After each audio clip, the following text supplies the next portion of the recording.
Hello everyone and welcome back to Panic Peak. Let me know where you are listening from in the world by leaving a comment, and if you like the episode, please like and subscribe.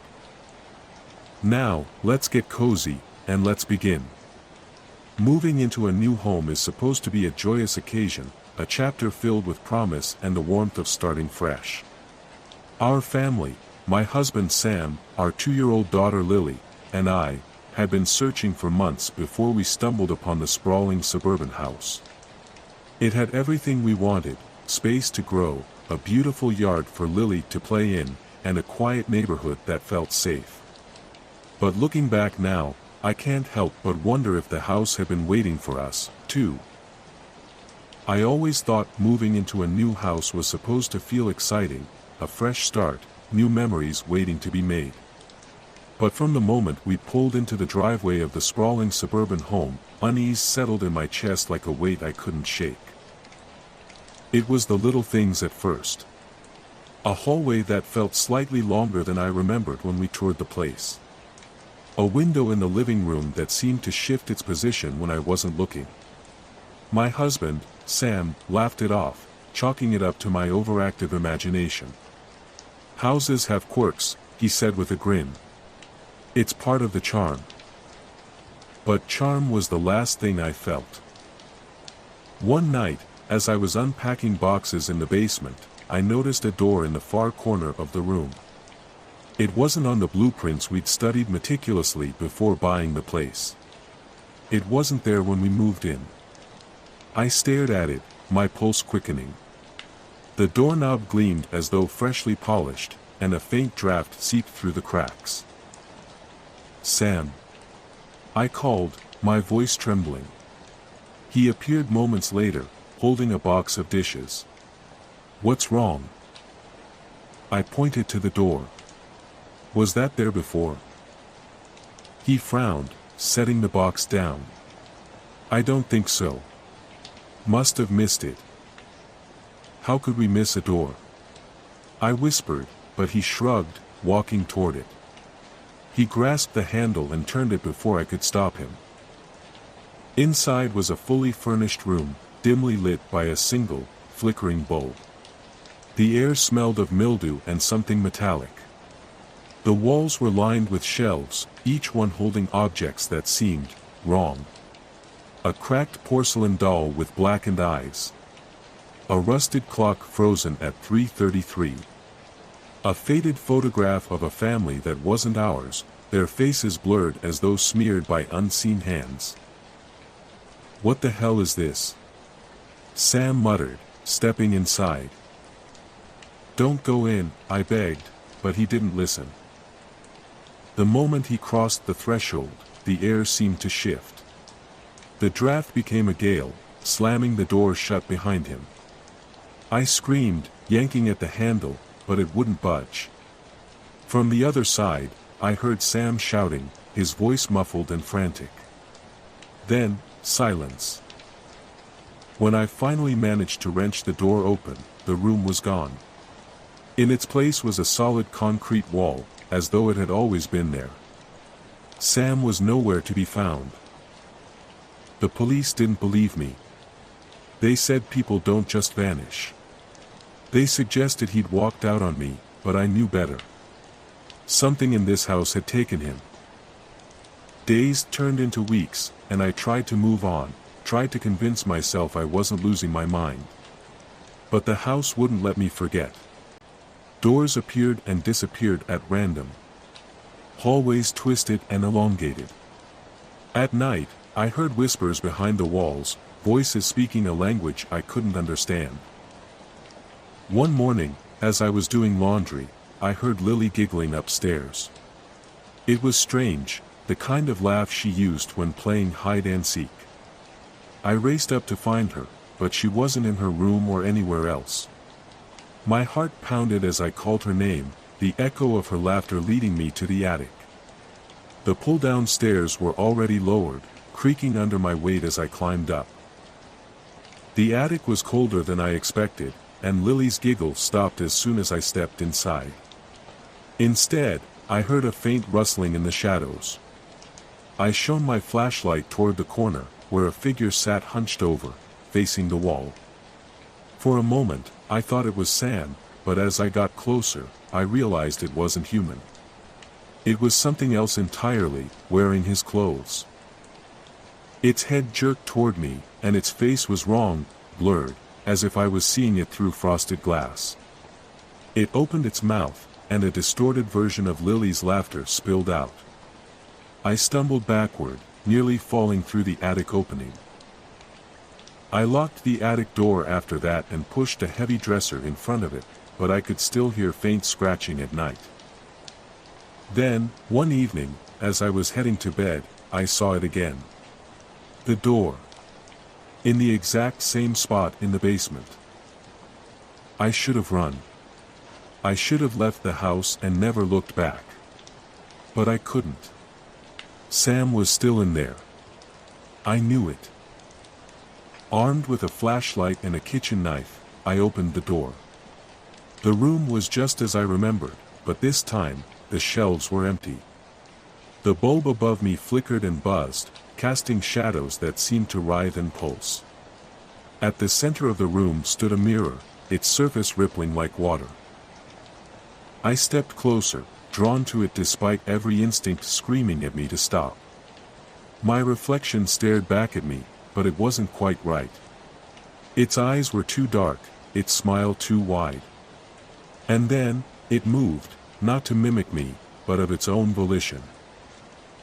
"You shouldn't be here," it whispered, its voice a distorted echo of my own. Before I could react, it reached through the glass, its hand cold and clammy as it gripped my wrist. I screamed, struggling to pull away, but it was too strong. It dragged me forward, and the last thing I saw before everything went black was my reflection stepping out of the mirror, wearing my face. I woke up in the room, but it was different now. The walls were pulsating, alive with veins that oozed black ichor. The shelves were filled again, but this time, they held pieces of me, a lock of my hair, a bloodied piece of fabric that looked like it had been torn from my shirt. And in the corner, curled up and unresponsive, was Sam. I ran to him, shaking him, calling his name, but he didn't stir. His skin was pale, his eyes open and unblinking, fixed on some unseen horror. The door was gone. I was trapped. And the whispers were louder now, closer. They spoke my name, promising I would never leave. The room changed over time. The pulsating walls began to bleed, the black ichor pooling at my feet.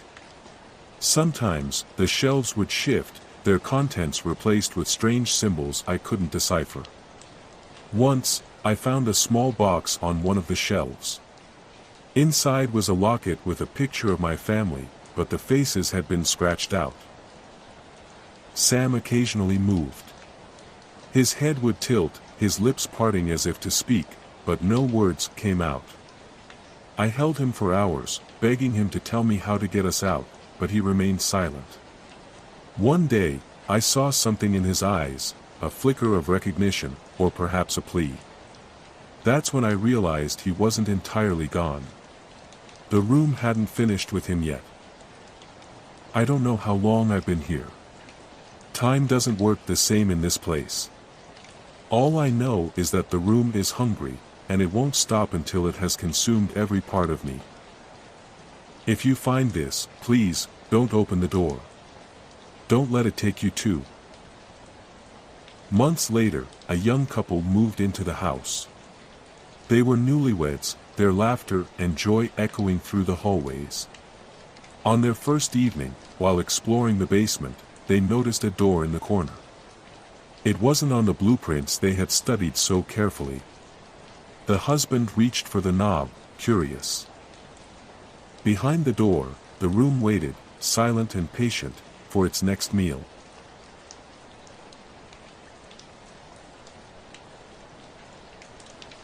There's a curious pull to places that seem forgotten by time, the kind of homes nestled deep in the wilderness, where the air smells of moss and the world feels unobserved. For Sam and me, the house seemed perfect. Remote, affordable, steeped in rustic charm. We envisioned a quiet retreat where we could escape the city's chaos, a place to start our lives together, uninterrupted and serene. But perfection has its price.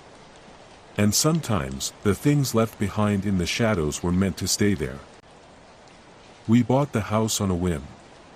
It was nestled deep in the woods, far from the prying eyes of neighbors or the grind of city life. Our little slice of paradise, Sam called it as he held my hand, beaming. The previous owners had listed it for an absurdly low price, and despite its weathered exterior and eerie isolation, we couldn't resist. A fresh start, we said. The caretaker's name was Elias. He was a stooped, gaunt man with skin like parchment and eyes that seemed to flicker with every shadow. He appeared as we pulled into the driveway, his old truck coughing exhaust like a dying animal.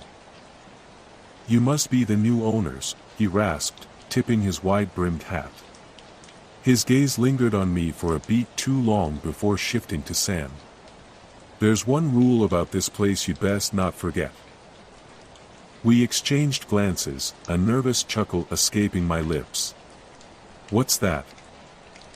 Elias pointed a trembling finger toward the house. More specifically, to the warped wooden door at its base, the cellar. "Never open that door," he said.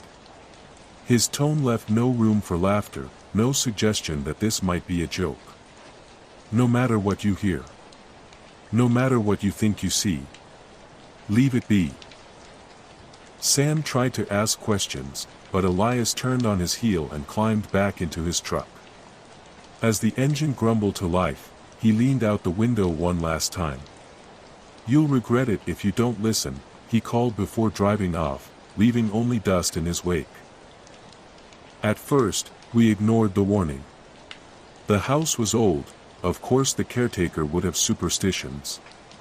We busied ourselves cleaning, unpacking, making plans. By the second night, the strangeness began. I woke to the sound of muffled whispers. At first, I thought it was Sam mumbling in his sleep, but the sound wasn't coming from him. It was below us. In the floorboards. I pressed my ear to the hardwood, heart hammering. The whispers grew louder, more insistent, but I couldn't make out the words. They were wrong. Twisting syllables that hurt to hear. The next morning, I told Sam. He laughed it off, blaming my imagination. "Old houses creak," he said. "Don't let Elias' ghost stories get to you." But the whispers didn't stop. They grew louder each night, and sometimes I thought I heard my name threaded among them. On the fifth day, I found myself standing in front of the cellar door, hand trembling on the rusted iron handle. The air around it was icy, far colder than the rest of the house, and I swore I could feel something, someone, breathing on the other side. Sam's hand on my shoulder startled me, and I turned to see his face pale but determined. "Let's just open it," he said. "It's probably just an animal or something." Elias said. "Elias is crazy," Sam interrupted, forcing a grin. "Come on. What's the worst that could happen?" The worst that could happen, it turned out, was unimaginable. The door creaked open with agonizing slowness. The air that spilled out was damp and fetid, carrying a stench that made me gag. Sam aimed his flashlight down the narrow stairs, revealing cobwebs and crumbling stone. And then, the chains. Rusted, ancient chains stretching across the floor, bolted into the stone walls. Whatever they had once held was gone. "See?" Sam said, though his voice wavered. "Nothing here." That's when we heard it. A low growl, impossibly deep, resonating from the darkness. The flashlight flickered, and I grabbed Sam's arm as my stomach dropped. Something moved in the shadows, too fast to be seen, too big to make sense. The growl became a shriek, inhuman and piercing, and the flashlight went out. We slammed the door and bolted it, but the whispers began immediately, louder than ever. They came from every direction, echoing in the walls, seeping into my skull.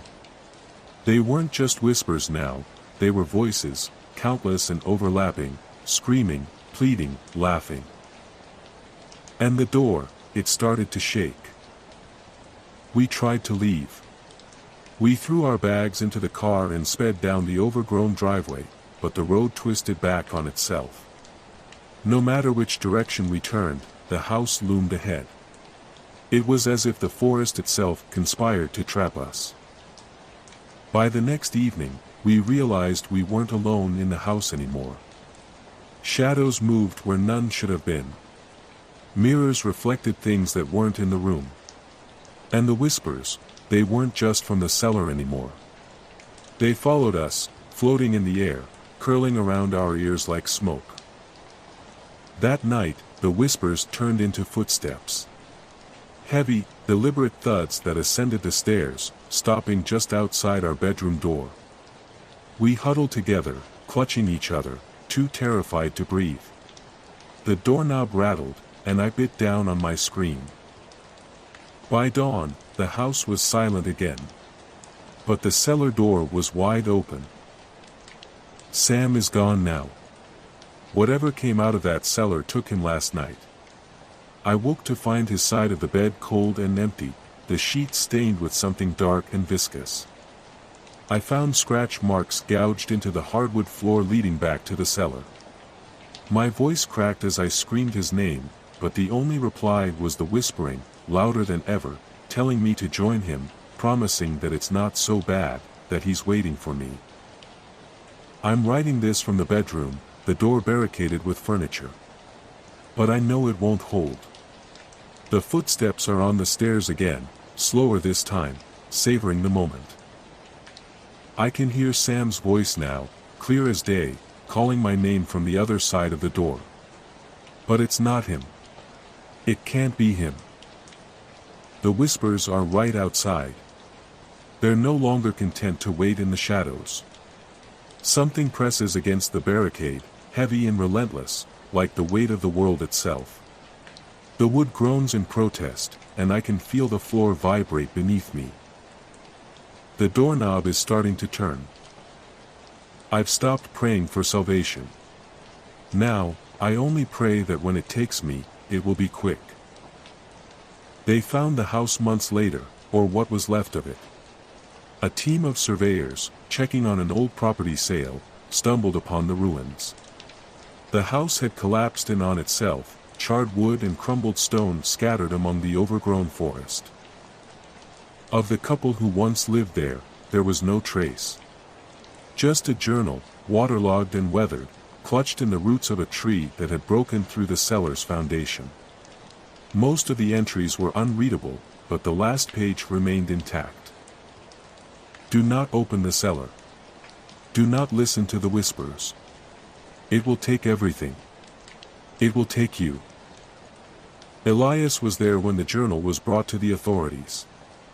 He said nothing as they questioned him, only stared at the remains of the house with hollow eyes. When he finally spoke, it was to no one in particular. I told them, he whispered. Some doors should never be opened. As the sun dipped below the horizon, Elias turned and walked away, vanishing into the forest. No one saw him again. But the whispers never stopped.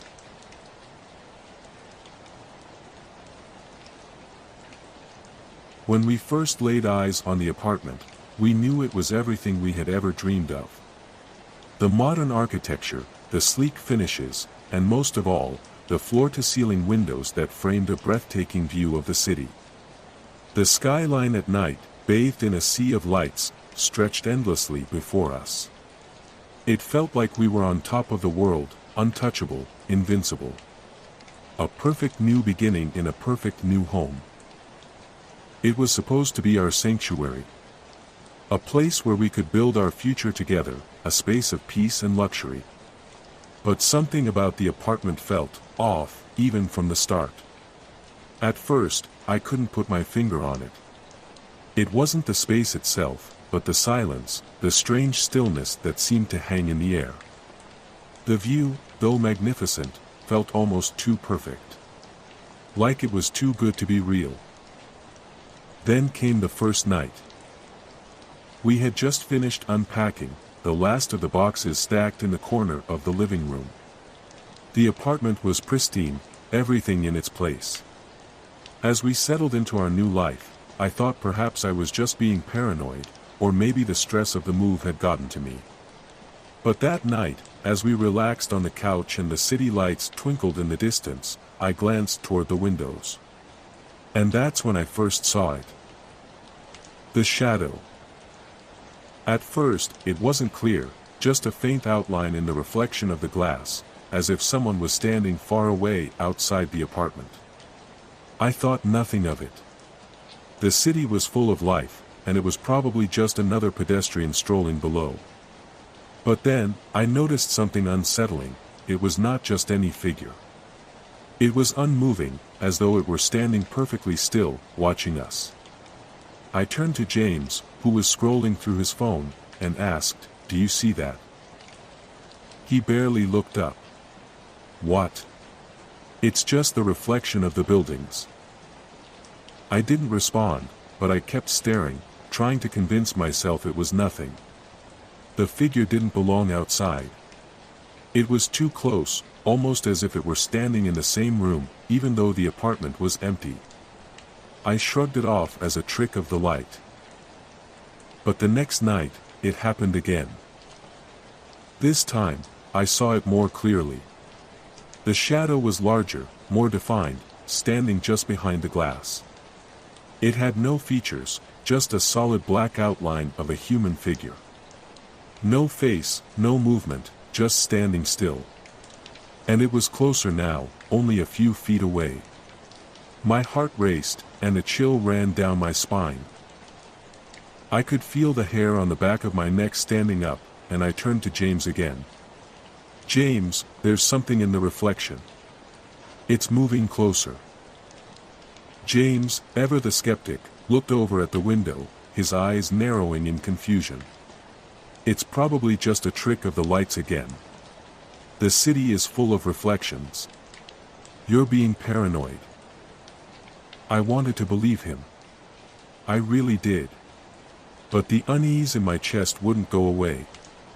Each night, the figure seemed to draw nearer, its outline becoming more solid. It never moved, never blinked. It was just there, watching. Then, one night, it was different. I woke up to a strange feeling in my gut, like something was wrong. I looked around, half expecting to find the room empty and the shadows familiar. But as I glanced toward the windows, the reflection was gone. My heartbeat quickened in relief. Maybe it was all in my head. Maybe I was imagining things. But as I turned back to the living room, my breath caught in my throat. The figure was standing in the room with us. It wasn't in the reflection anymore. It wasn't outside the window. It was inside. I froze, my mind racing. How had it gotten so close without us noticing? How had we not heard anything? The figure was tall, impossibly still, its outline flickering in the dim light from the street below. Its features were indistinguishable, just a silhouette with no face, but I could feel its presence, pressing in on me like a heavy weight. It was real, standing just a few feet away, closer than I had ever imagined it could be. "James," I whispered, my voice trembling. "James, it's right here." He turned toward me, his face as pale as mine, his eyes wide with disbelief. "What the hell? Where did it come from?" We both stared at the dark shape in the center of the room, unable to move, unable to speak. It didn't make a sound, but its oppressive presence seemed to suffocate the air. For a long moment, it felt like time had stopped. We weren't sure whether to run or stay, paralyzed by fear. Then, without warning, it moved. Not in the way a person would move. It was more like a slow shift, a lurch, like the air itself was bending around it. The figure leaned closer, so close I could almost feel the coldness emanating from it. Its presence was suffocating, suffused with a dark energy that made my skin crawl. I wanted to scream, but the sound wouldn't come. My body felt like it was made of stone, frozen in terror. And then, as quickly as it had appeared, it was gone. Vanished into thin air. 1 second, it was there, the next, it was nothing. I collapsed onto the couch, gasping for air, my heart racing in my chest. James stood frozen, his eyes wide with confusion and fear. What just happened?" he murmured, as if trying to rationalize it, but there was no explanation. We checked the apartment, as if somehow the act of searching for answers would bring some sense of closure. There was nothing out of place. No signs of forced entry. No explanations. For days after that, I couldn't sleep. Every night, I watched the windows, waiting for the figure to return. It didn't matter how many times I turned my head, it was always there in the reflection, closer, always closer. I started noticing it during the day too. Not just at night. It was as though it was waiting for us to notice, watching from the shadows just beyond the glass. We were no longer alone in our home.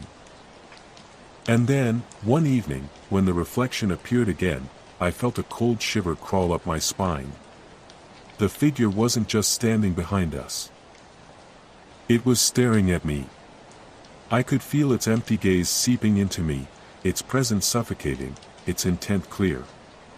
It wanted something. "I can't take it anymore," I said to James, my voice shaking. "We need to leave. Now." But he wasn't listening. He stood there, staring into the glass, his face as pale as mine. "I don't know if we can leave," he whispered. "It's not just the apartment. It's us. It's inside us now."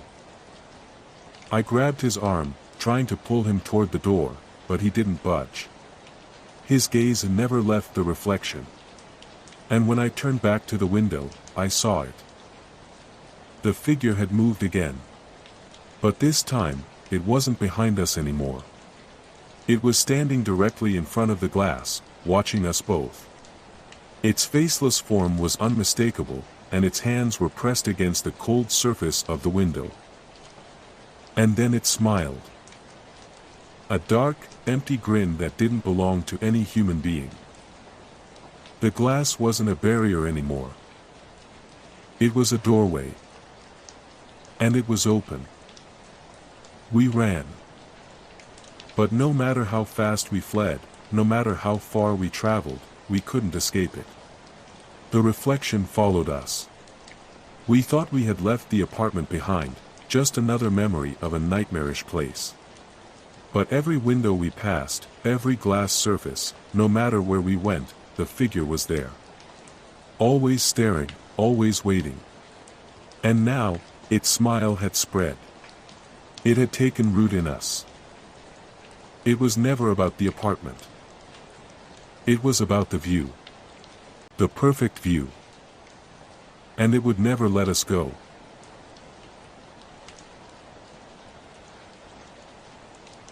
I never believed in the supernatural. I thought it was all just stories, myths passed down to scare children and keep them in line. But when I moved into the house on Oak Ridge Lane, a house that seemed too perfect, too pristine for its own good, I felt something I couldn't explain. It was a feeling that followed me, no matter how many rooms I explored or how many fresh coats of paint I added to the walls. It was the feeling of being watched. Of being found. The house was newly built, nestled at the edge of a quiet neighborhood. The contractors had promised me it was the most modern and secure design. The windows were large, the kitchen spacious, the bedrooms airy. It was everything I could have wanted. But the moment I stepped through the front door, I knew something was wrong. Maybe it was the silence, too deep, too still, or maybe it was the way the air seemed to thicken as soon as I entered. But something was off. I told myself it was just the typical unease of moving into a new place, the unfamiliarity of it all. Then, I discovered the attic. It was the end of my first week in the house. The boxes were mostly unpacked, and I was beginning to feel a sense of ownership, of comfort. I had everything in place, or so I thought. That morning, I was sorting through the few remaining items that still needed a home, when I noticed the door at the end of the hall. The attic door, just barely cracked open, as if inviting me to explore. It had a charm to it, a mysterious allure that felt more like a beckoning than an invitation. At first, I hesitated. There was something about the place that felt too new to have an attic, too fresh. But curiosity got the best of me, and I made my way up the narrow stairs. The air in the attic was musty, heavy with years of disuse. Dust motes danced in the slivers of light that filtered through the small window. My footsteps echoed in the silence as I explored the space. The attic was vast, and though it was filled with old furniture and boxes, there was something out of place about the way the space felt, too empty in some areas, too full in others. The walls seemed to press in, as if they had been witness to something long forgotten. And then, in the farthest corner, I saw it. A box. It was an old leather trunk, tattered and worn, almost as if it had been there for a century.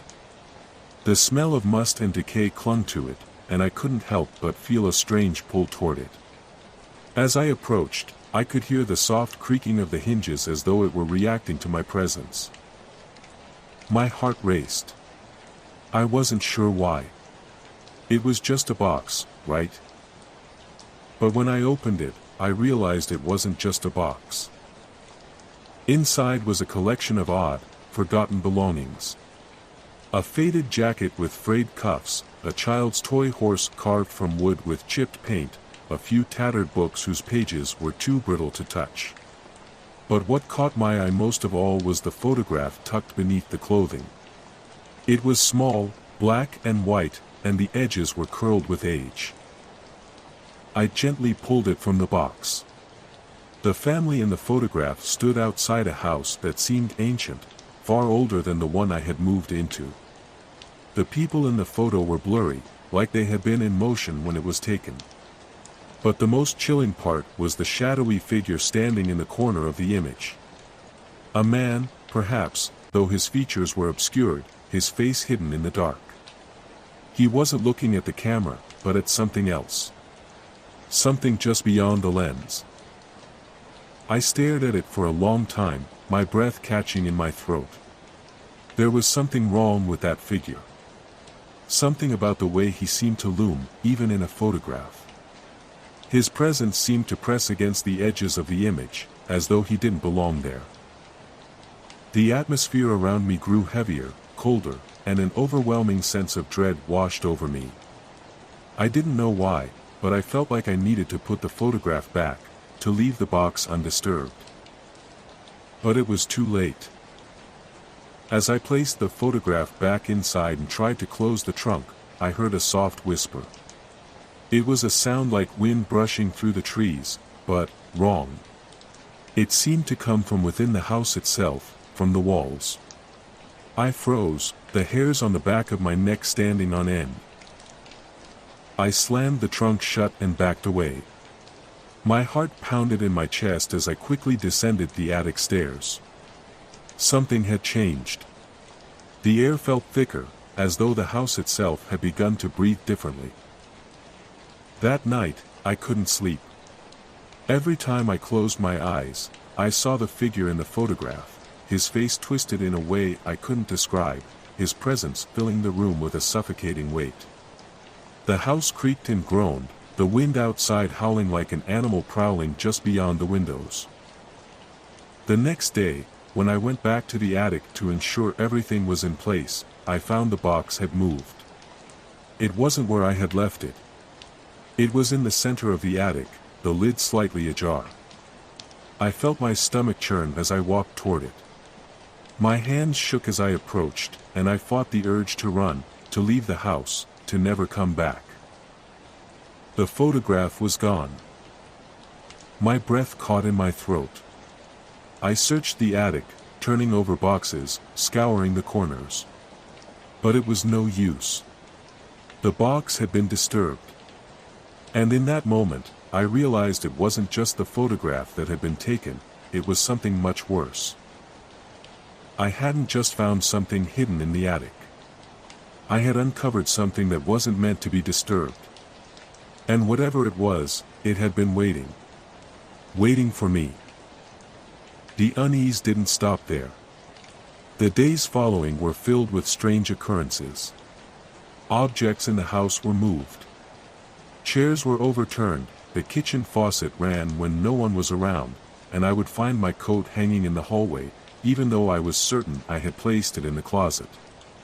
At night, the whispers returned, soft at first, then growing louder, more insistent. And then the footsteps started. I would hear them outside my bedroom door, slow, deliberate steps that echoed in the quiet of the house. But when I opened the door, no one would be there. The hallways were empty, save for the oppressive darkness.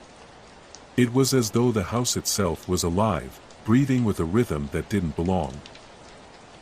One evening, as I sat in the living room, I found a note on the kitchen counter. It wasn't there when I went to bed the previous night, but now, it was sitting on the polished wood, written in sharp, jagged script. Asterisk, it's too late. You've disturbed him, asterisk. My heart raced as I read the words, the chill of the note sinking deep into my bones. I could feel something closing in on me, something ancient, angry. The house was no longer just a house. It was a prison.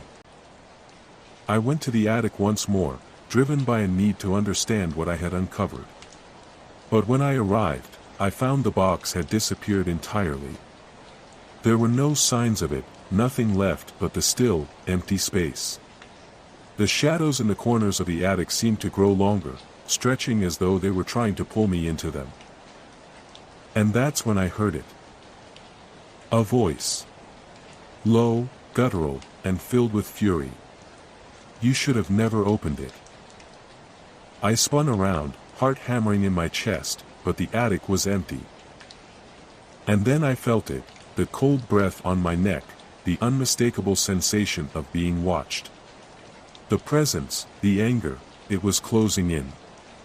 I ran down the stairs, my legs trembling, my mind racing. The house twisted around me as I fled, the walls constricting, the air growing thicker with each passing step. I could hear it following, the footsteps slow but steady, echoing through the house. I reached the front door, desperate to escape, but the door wouldn't open. My hands shook as I twisted the knob, pulling with all my strength. The wood groaned in protest, the door refusing to budge. And then, through the sound of my panicked breathing, I heard it again. You can never leave. The shadows closed in, and everything went black. When I woke, the house was still. Too still. The air was thick, suffocating, and the house felt empty. But I knew better now. It wasn't empty. It never had been. I tried to leave, tried to force the door open again, but I couldn't. It was as though the house itself had become a part of me, as though I was bound to it now, bound to the stranger whose presence haunted every corner, whose anger had turned the house into a tomb. I thought I might be dreaming. That this was all some terrible nightmare. But deep down, I knew it wasn't. The stranger had never left. And neither would I. Because once you disturb the stranger's belongings, you can never leave. Not really. Not ever.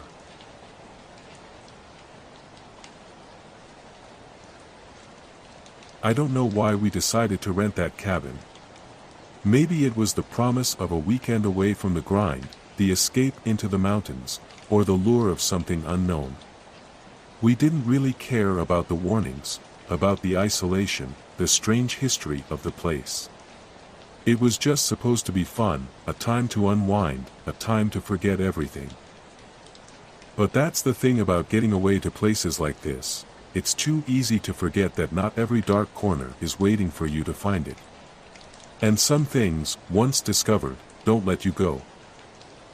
It started on the first night.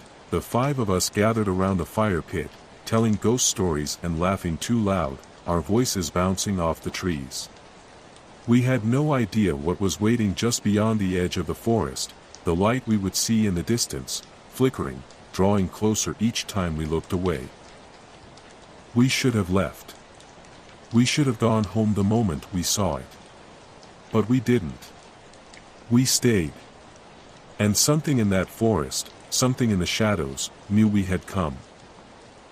The cabin was tucked in a remote clearing, surrounded by thick woods that stretched out in every direction.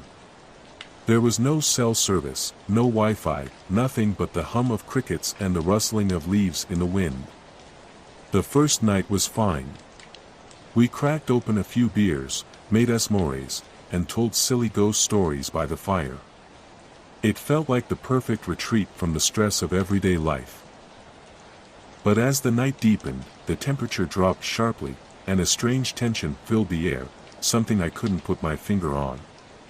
We were all a little uneasy, but no one dared to say anything out loud. Not at first. After the fire burned out, we retreated inside, trying to push away the growing sense of discomfort. The cabin smelled old, musty, like it hadn't been touched in years. The wooden floors creaked under our feet, and the walls seemed to close in on us as we huddled together in the living room. It was Greg who first noticed it. "Do you see that?" he asked, his voice low, almost too quiet. He was looking out the window toward the tree line. "What?" Emma leaned forward from the couch, squinting her eyes toward the darkness. There, just at the edge of the forest, was a faint flicker of light. At first, it seemed harmless, almost like a firefly caught in the breeze. But it wasn't moving in a natural way. It was steady, like a lantern being held by someone, though there was no wind to explain its wavering glow. "Probably just some hikers," Kyle said dismissively, but even his usual bravado couldn't mask the uncertainty in his voice. I tried to convince myself of the same. After all, it was probably someone else staying nearby. But something about that light felt wrong. It wasn't just the distance, it was the way it flickered. It felt aware. As if it had been waiting for us to notice. We laughed it off, but no one went to sleep that night. By the second night, things began to change. The light hadn't gone away. In fact, it had grown closer. It was no longer a faint glimmer in the trees but a consistent, steady glow. Now, it seemed almost too bright, too deliberate. Every time we looked out the window, it was closer. And with every passing hour, the light pulsed in a rhythm that didn't feel like nature. It felt purposeful. As if it knew we were watching. "Okay, this is getting weird," Emma said, her voice barely above a whisper. "I don't know what it is, but I don't like it," Greg added, his tone edged with unease. We all felt it now, the dread in the pit of our stomachs. We couldn't explain it. We didn't want to explain it. But the air outside the cabin had changed. It was as if the trees had drawn in closer, watching, listening. The wind had died, and the silence was almost too thick to bear. "We're just being paranoid," Kyle said, though he couldn't quite meet our eyes. "It's probably just a deer with a flashlight or something." But none of us believed that. We all knew something was wrong. By the time midnight arrived, we couldn't ignore it any longer. The light had drawn so close, it was now just on the other side of the tree line, glowing brighter and brighter. It flickered intermittently, almost like a signal, a message, though we couldn't decipher it.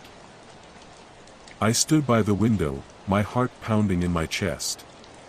The forest felt alive, as if the shadows themselves were waiting for something, watching us. I could feel the tension rising with every breath I took. The light was almost too bright now, no longer flickering but pulsating in a rhythmic pattern, steady like a heartbeat. "This is insane," Greg muttered, his eyes wide with fear. "It's coming closer." The light edged nearer. And then, just as I was about to say something, it stopped. Dead still, hanging at the very edge of the forest, as if it was waiting for something. "That's it," Emma whispered, her voice shaking. "I can't take it anymore. We have to leave." But as soon as the words left her mouth, the light surged forward, shooting through the trees with unnatural speed, darting across the clearing like something alive. And then, I saw it. A figure, tall and thin, emerged from the glowing light.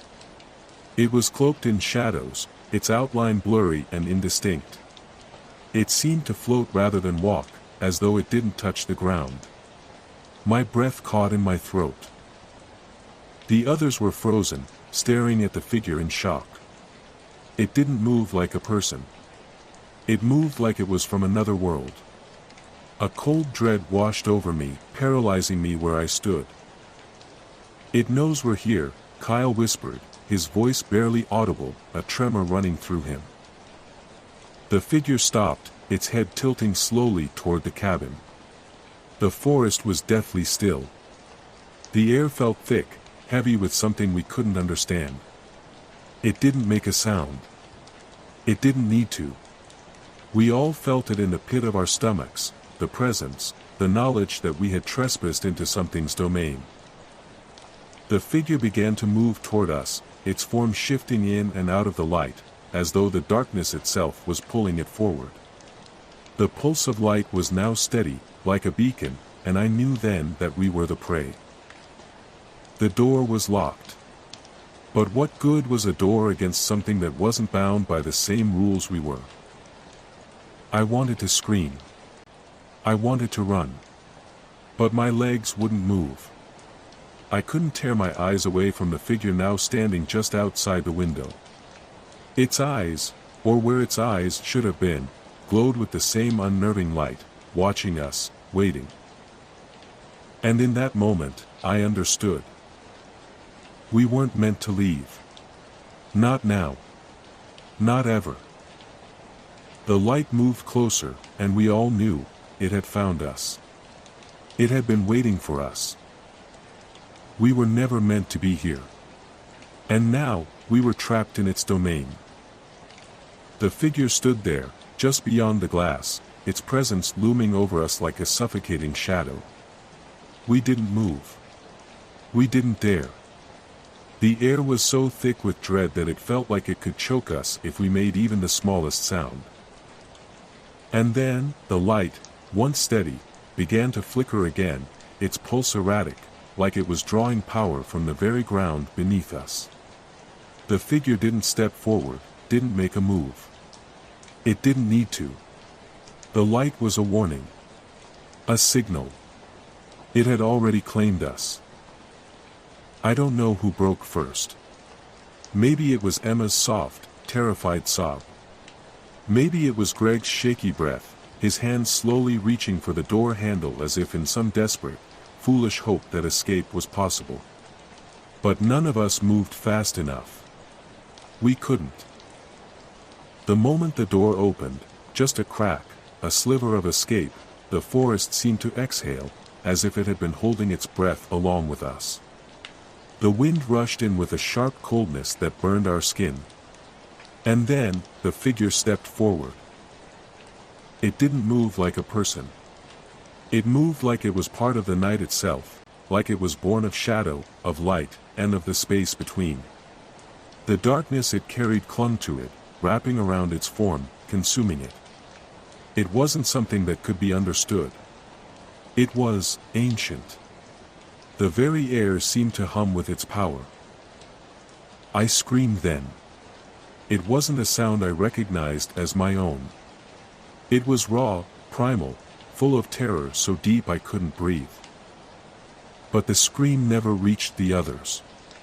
The moment the figure touched the threshold of the cabin, everything went silent. The light pulsed one final time, and then, everything went dark. The kind of darkness that swallowed everything. The light was gone. The figure was gone. We were left in complete and utter silence. The next morning, when the sun finally rose and the warmth of daylight reached the cabin, it was as if nothing had happened. The light was gone. The woods seemed quiet, still, even peaceful. But something had changed. The air was different. The stillness too deep. I was the only one left. I can't explain what happened to the others. I don't know if they were taken or if they were simply lost in the same way I felt, drowned in the knowledge that whatever was out there, whatever watched us, had claimed them. I couldn't leave. The road that led back to the world was gone, wiped clean, like it never existed. The forest had closed in around me, hiding the path from view, as if it was guarding its secrets. And that light, it's still there. Every night, it flickers just beyond the trees, always waiting, always drawing closer. I know it's watching me. And one day, when the time comes, it will find me too. Because I've trespassed. And once you're in its domain, you never really leave.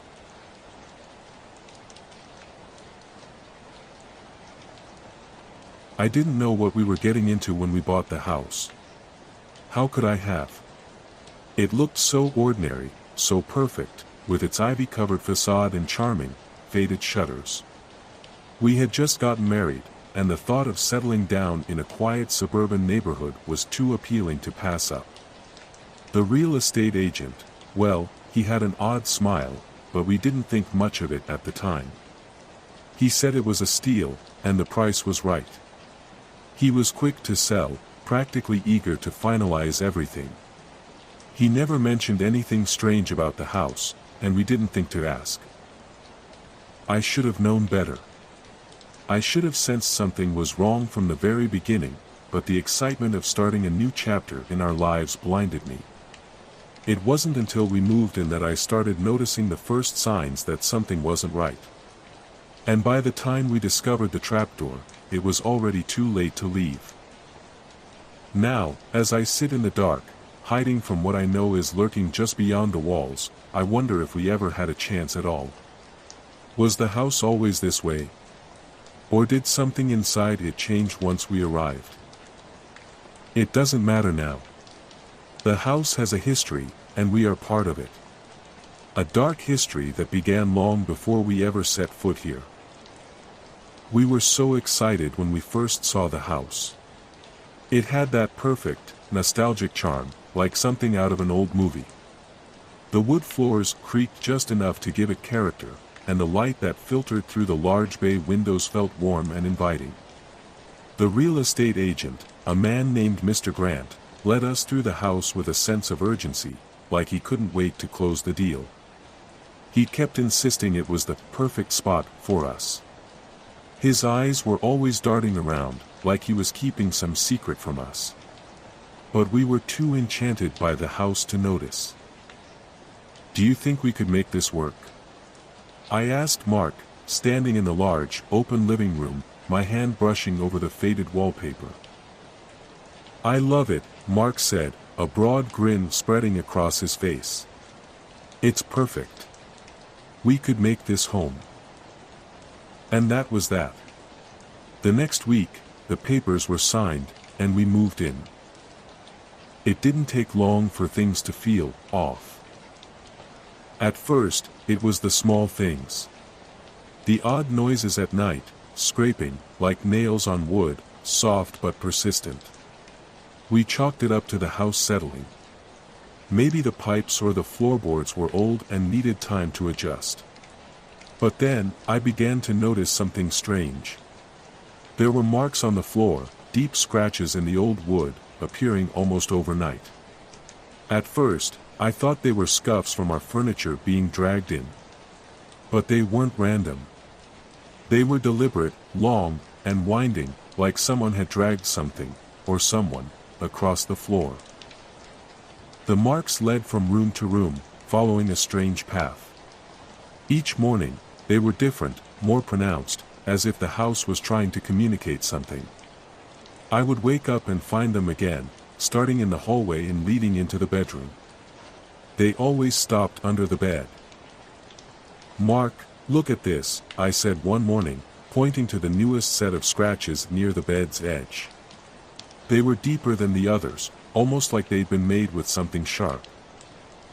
He knelt down, inspecting them, and I saw the faintest flicker of unease in his eyes. "I don't know. Maybe we should call someone to check the floors." But I didn't think it was the floor. I couldn't explain it, but it felt like the house was trying to draw us somewhere. That night, something happened that changed everything. I woke up in the middle of the night to a strange sound, something faint, a soft scraping noise, like something moving across the floor. My heart pounded in my chest. I turned to Mark, but he was still fast asleep beside me, his breathing slow and steady. I sat up, staring into the darkness of our room. There it was again, that scraping sound, but this time, it felt closer. I swung my legs out of bed, my bare feet brushing against the cold hardwood floor, and I followed the noise. The marks on the floor seemed to pulse under the faint light of the moon, guiding me toward the bed. And that's when I saw it. There was a small latch, barely visible between the floorboards, almost hidden beneath the bed frame. I had never noticed it before. It seemed impossible that it had been there the entire time without us seeing it. My fingers trembled as I reached for it, pulling at the small, rusted handle. A soft click echoed in the room, and the floorboard shifted slightly. A hidden trapdoor was revealed, leading down into complete darkness. My breath hitched. There was something wrong about this, something deeply unsettling. I wanted to close it, to forget it all, but I couldn't stop myself from looking down into the blackness. "Mark," I whispered, but my voice came out shaky. "Mark, wake up." He stirred and groggily rubbed his eyes. "What is it?" "There's a door. A trapdoor." Mark's eyes snapped open, and he sat up, suddenly alert. He followed my gaze to the small, dark hole in the floor.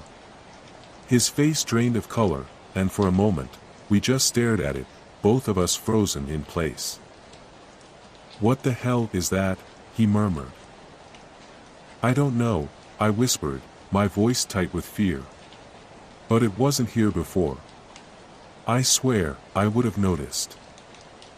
He grabbed the flashlight from the nightstand and shone it down into the trapdoor. The beam flickered as it descended into the darkness, revealing something far worse than we could have imagined, a staircase, winding downward into the unknown. The stairs appeared impossibly long, descending into an abyss that seemed to stretch forever. And there, in the corner of my mind, I heard something, a whisper, faint but undeniable.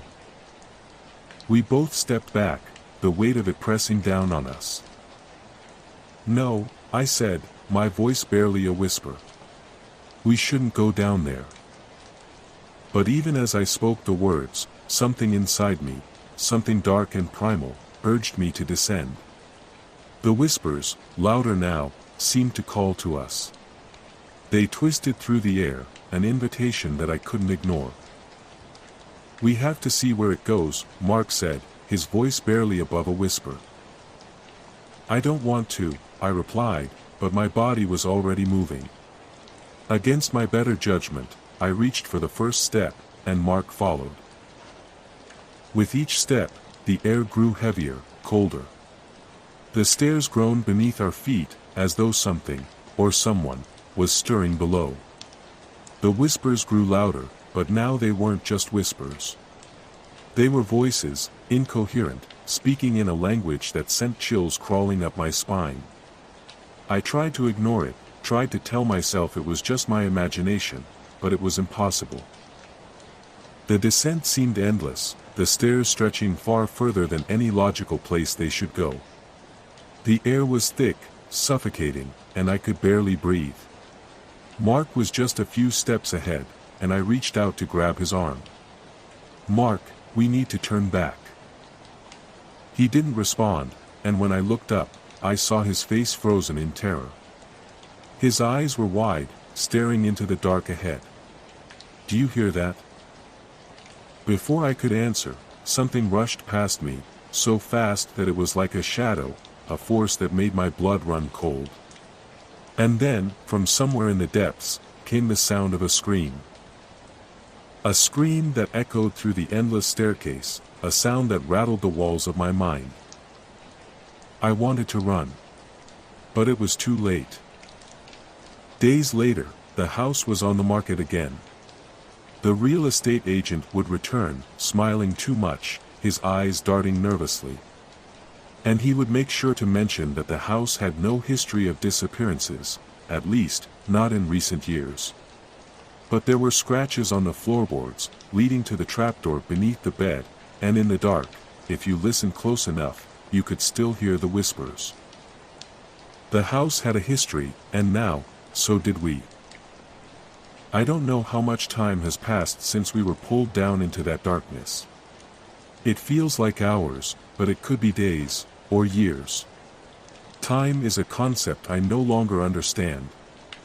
I've tried to escape, tried to find my way out, but the house shifts. It changes.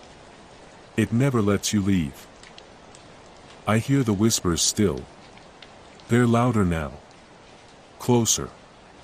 Mark. I don't know where he is.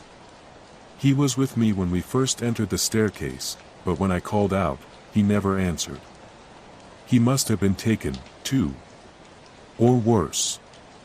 I can still hear his voice in my head, calling to me from deep below, but I know it's not him anymore. It's something else. Something that has been here long before we ever arrived. The house is alive. It has always been alive, feeding off the fear of those who dare enter. And now, it's waiting for the next couple. The next unsuspecting souls to call it home. I hope they don't come. I hope no one else ever does. But I know better. The house will never let anyone leave. Not alive. Not ever again.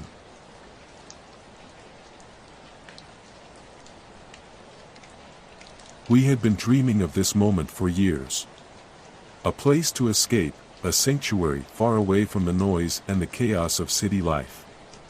A home in a remote town, nestled among rolling hills, surrounded by dense woods and tranquil lakes. It was supposed to be perfect, quiet, picturesque, untouched by the stresses of everyday life. When we arrived, the house felt like something out of a dream. The wooden beams creaked under the weight of history, and the stone walls seemed to hum with stories untold. The air smelled of pine and fresh earth, and the view from the front porch was breathtaking, nothing but green fields stretching into the horizon. We were the only ones there. It felt like a world of our own.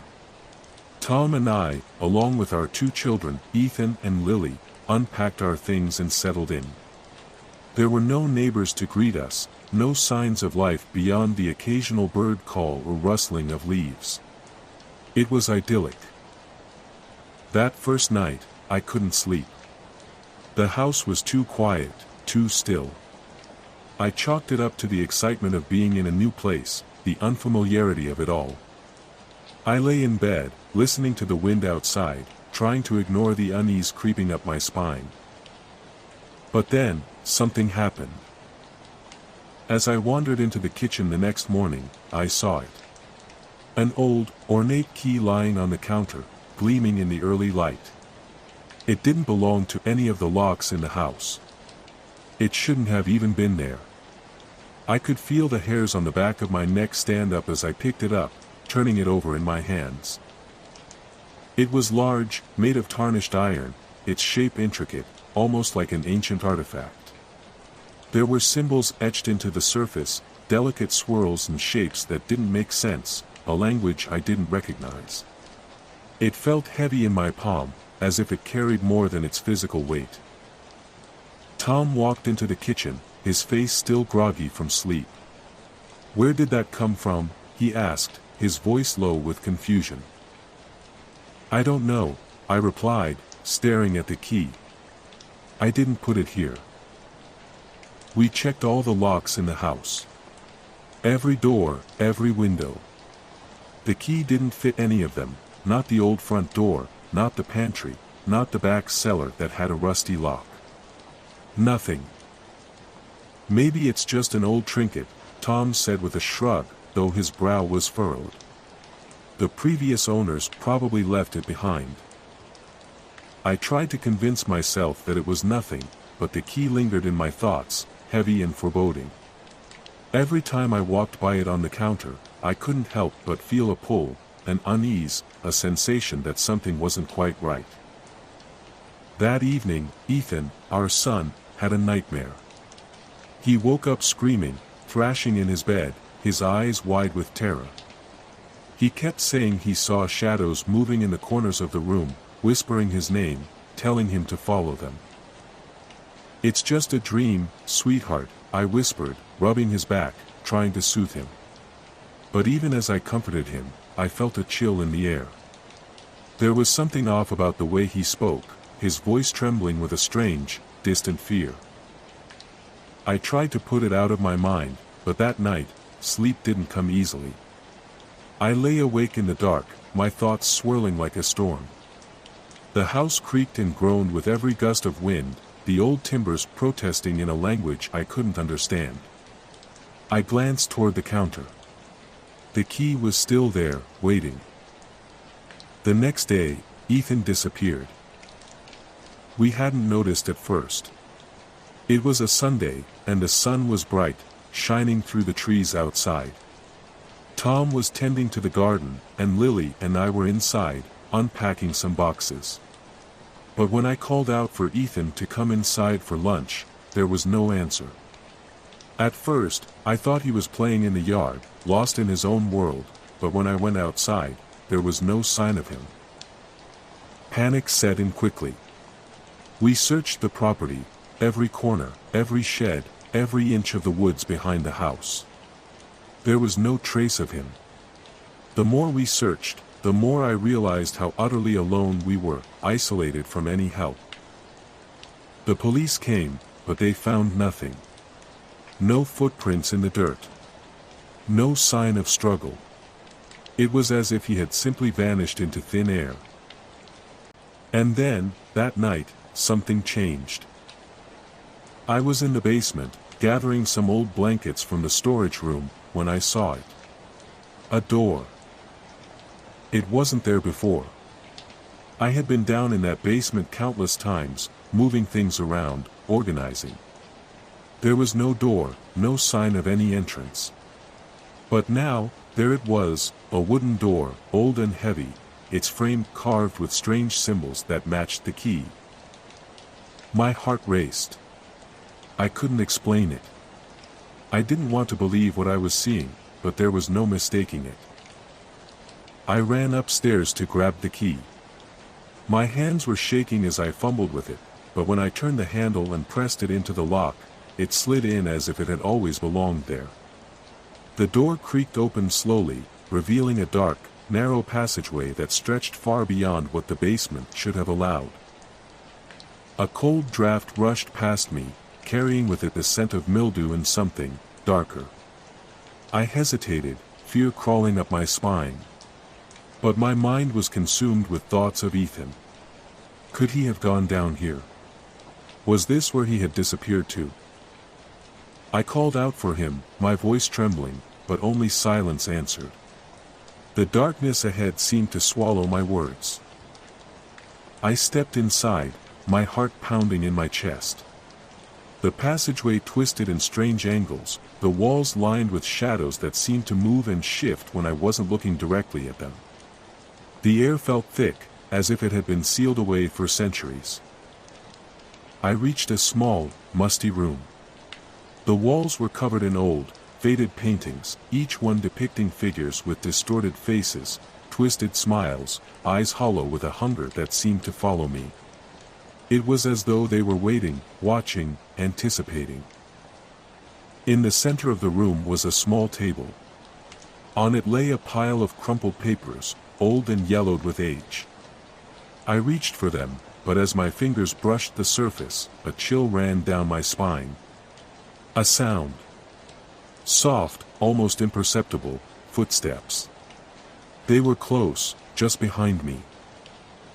I turned around, heart in my throat, but there was no one there. The air grew colder, the darkness deepened, and then I heard it, a whisper. "Mom." I froze. It sounded like Ethan, but it wasn't him. His voice was wrong, distorted. It didn't belong to him anymore. I turned slowly, dread clawing at my insides. Ethan stood there, or what I thought was him. His face was pale, his eyes wide, unblinking. His mouth stretched into a grin that was too wide, too grotesque, a grin that twisted his features into something otherworldly. "Mom, you have to come with me," he said, his voice echoing in the silence. "We're all waiting." I wanted to scream, to run, but my body froze. I couldn't tear my eyes away from his, those empty, soulless eyes. Something was horribly wrong. This wasn't Ethan. It couldn't be. And then it hit me. The key. The key had led me here. It had unlocked this place, this darkness, this nightmare. It had taken Ethan. It had taken him and left nothing but a hollow echo, a fragment of the house's hunger. The room seemed to shrink, the walls closing in on me. The door I had entered through was gone, replaced by stone, solid and unyielding. I was trapped. The whispers grew louder, soft, haunting voices that seemed to come from everywhere. "Join us, join us, join us," they chanted. I turned to run, but the path before me had changed. The corridor stretched endlessly, a twisting maze that went on forever. The key was in my hand again, cold and heavy, as if it had become a part of me. I tried to drop it, to throw it away, but my fingers clenched around it involuntarily. The house wasn't just old. It wasn't just abandoned. It was alive. And I had unlocked its heart. "Mom." Ethan's voice echoed again, but this time it wasn't him. It was the house itself, calling me, pulling me into its grasp. And I realized then, it was too late to leave. No one ever leaves. Not once the key has turned. I staggered back, my breath shallow, my heart racing as the walls seemed to close in around me. I was trapped. The house, the very ground beneath my feet, it was alive. A living thing, breathing, feeding on the lost. The voices grew louder, a chorus of whispers rising from the walls, from the very floor beneath me. They weren't just echoes of Ethan. They weren't just whispers of the past. They were the house itself, the thing that had been waiting, growing, hidden in the dark corners of every room, every forgotten passage. "Join us, join us, join us." The phrase was like a chant, an incantation that wrapped itself around my mind, twisting it, pulling me deeper into its embrace. I tried to scream, to fight against the pull, but my body felt heavy, numb, as if I was being submerged under an invisible weight. The key. I still held it in my hand. Cold.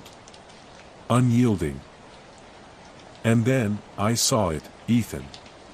He was there, standing just beyond my reach, his eyes hollow and black, his grin stretching impossibly wide.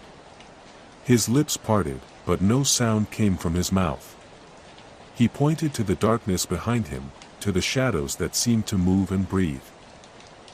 "They're waiting," his voice echoed, not his own, but something older, darker. "They've been waiting for you." I wanted to run, but my legs refused to move. My body betrayed me. The shadows reached for me, curling around my feet, pulling me toward them. The key in my hand pulsed with an otherworldly rhythm, as though it were beating in time with my heart. "Mom," Ethan whispered again, but this time, it wasn't a plea. It wasn't even his voice anymore. It was something else, something ancient, and I understood it all at once. The key. It had never been meant to open a door. It had been meant to open something far more sinister, something that had been waiting for centuries. A door to the lost. And now, I was one of them. I tried to fight it. I fought with every ounce of my strength, but the pull of the house was too strong, too consuming. My body was no longer my own. The shadows wrapped around me like a cloak, dragging me into the darkness. The last thing I saw before the world went black was Ethan's face, twisted and smiling, not the son I knew, but something far worse. He wasn't lost. He had never been lost. He was waiting. Waiting for me to join him. And as the darkness swallowed me whole, I realized the truth: there was no escaping this place.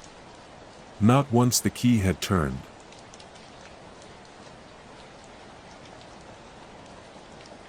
It seemed like fate. Alex and I had spent years dreaming of owning a home, and when we found it, a grand, old Victorian house nestled on the outskirts of town, we knew it was the one. The moment we stepped inside, we felt as though we had found something truly special. The house was a masterpiece of antique woodwork and vintage charm. The staircase spiraled upward like something out of a fairy tale, the windows letting in warm rays of sunlight that made the whole house feel alive with promise. We were in love.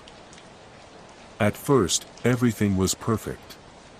The creaky floors and ancient, time-worn fixtures felt like history we could touch, a piece of the past that we could restore together. We spent the first few days settling in, unpacking boxes, and enjoying the quiet. The house was spacious, more than we could have ever dreamed of, and it felt like it was ours, ours to shape, ours to call home. But, as we would soon discover, the house had a history, one that we couldn't have imagined in our wildest dreams. It had been empty for years, and yet, from the very first night, something felt off.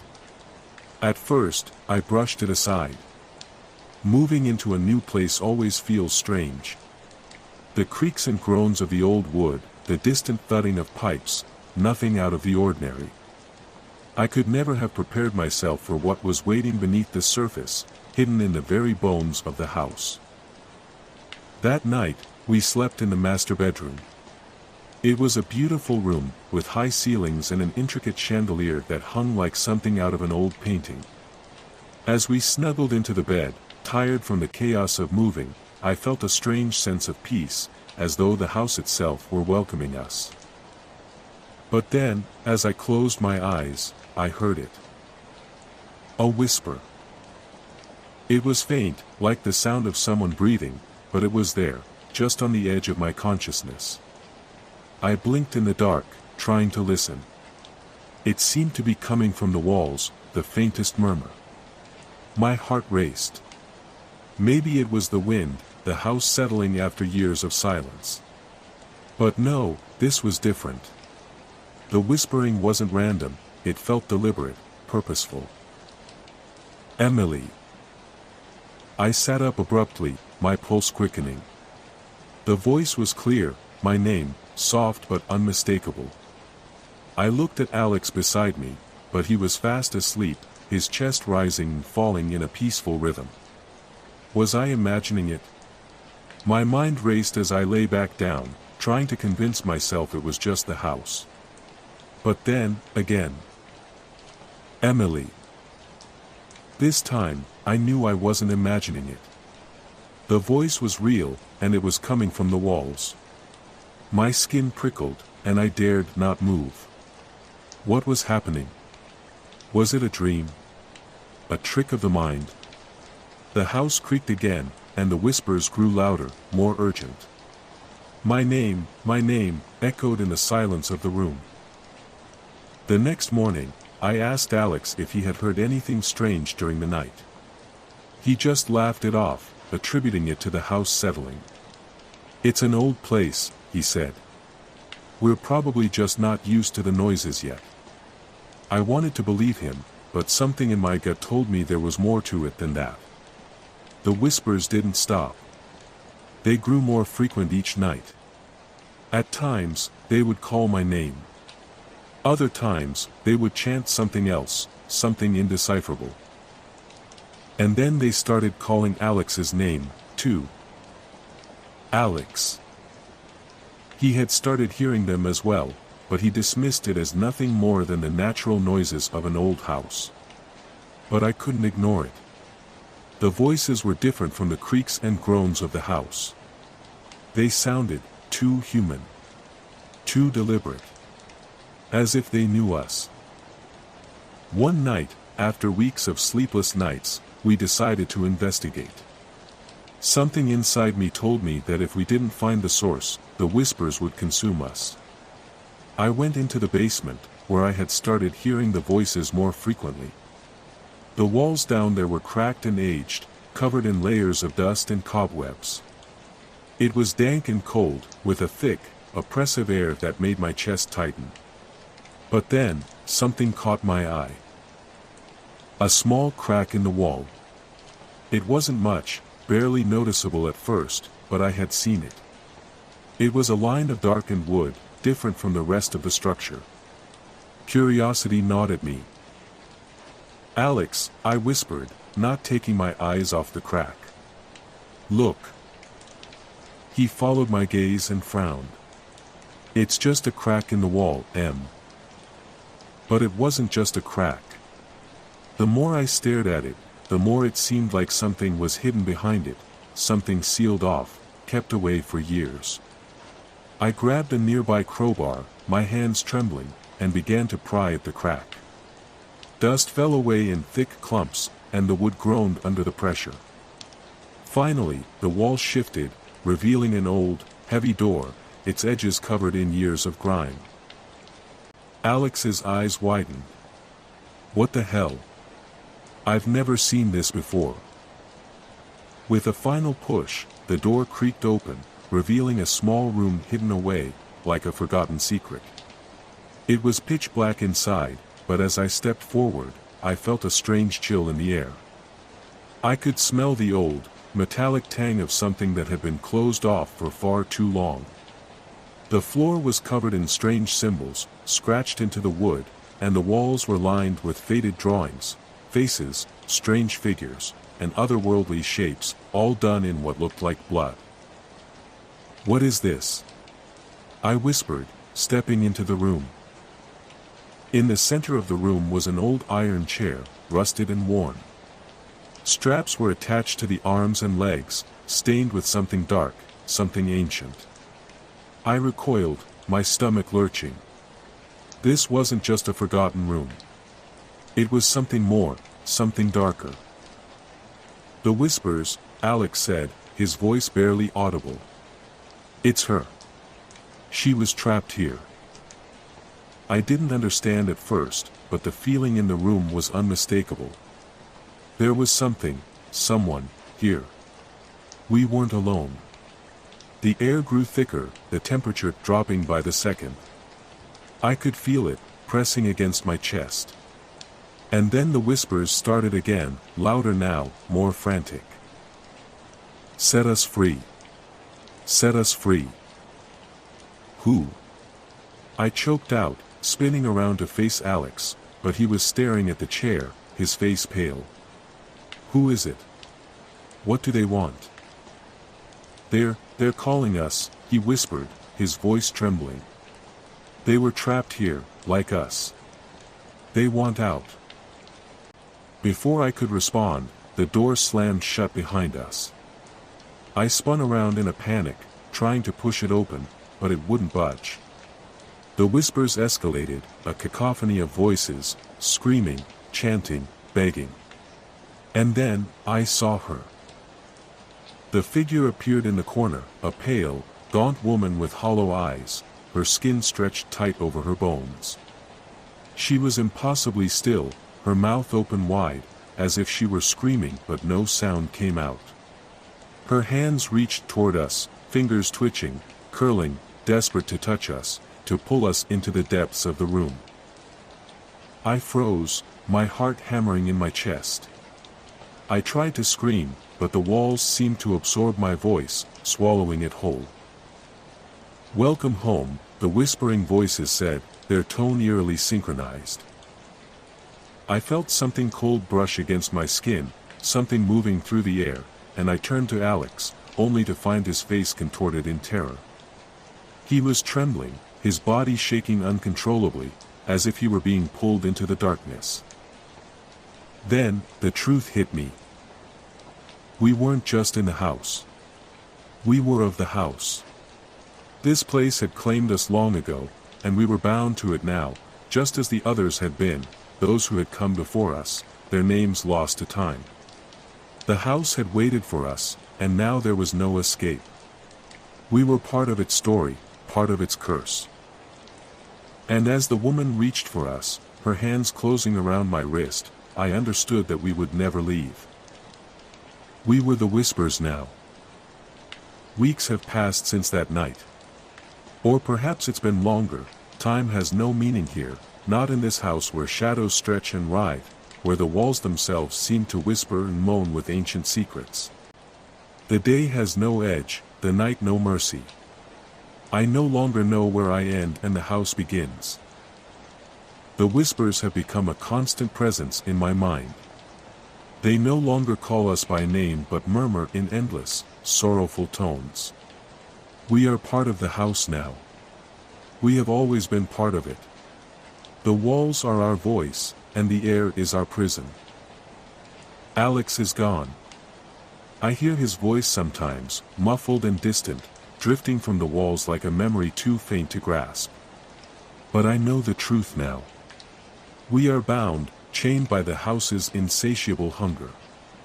No one will ever leave. Not the ones before us, and not us. The house feeds on our fear, on our terror. It will never let us go. I am the Whisper now.